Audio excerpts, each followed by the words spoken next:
As we know, for the ancient Romans, the road was not just an infrastructure, it was the very principle around which the city was born and organized. We now cross the southern sector of Amiternum, an area that, close to the Imperial Age, had developed following the route of the Via Sicilia. It is here that, between late antiquity and the early Middle Ages, the Christian quarter developed, an area destined more than any other to preserve the memory of the city throughout the Middle Ages.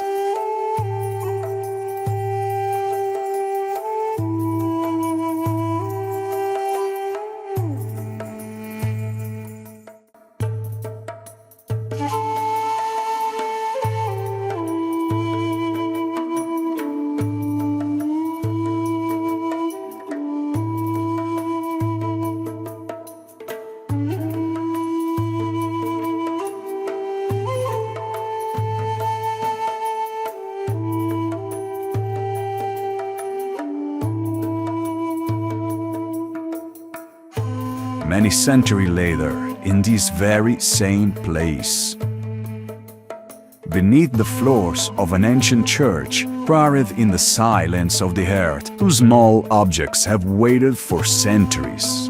They are not coins, they are not relics, they are lead seals, and they tell the story of the birth of a city.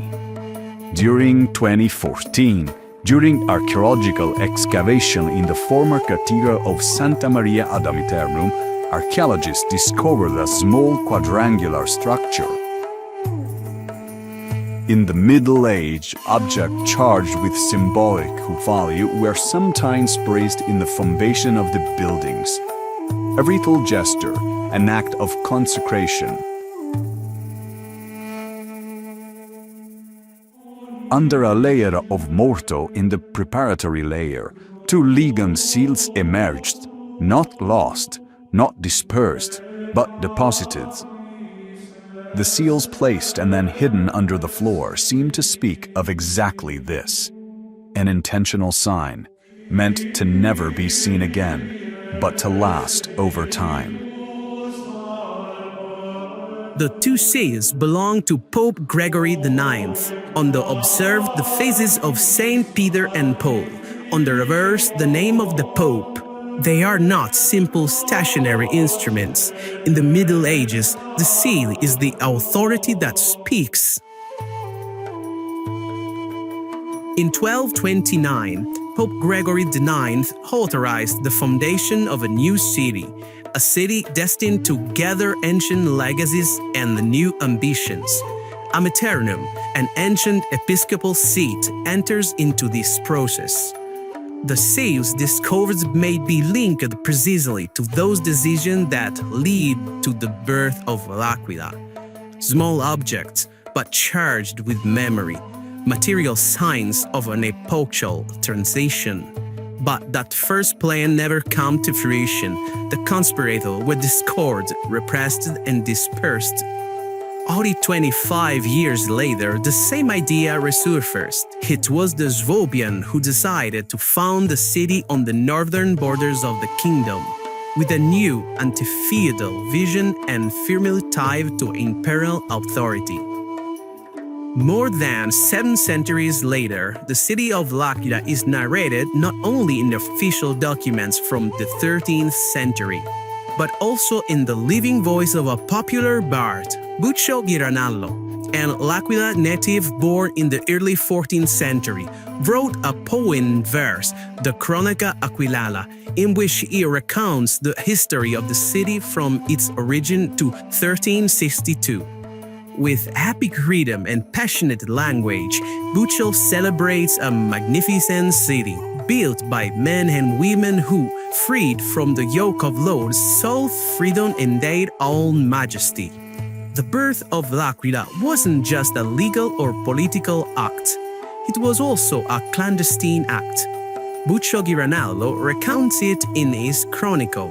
The future citizens of L'Aquila gather in secret in a place called Grotta Popoli for a Sanito Victorino. These were secret, forbidden meetings, where discovered the participants were imprisoned or killed. But what was this People's Cave really?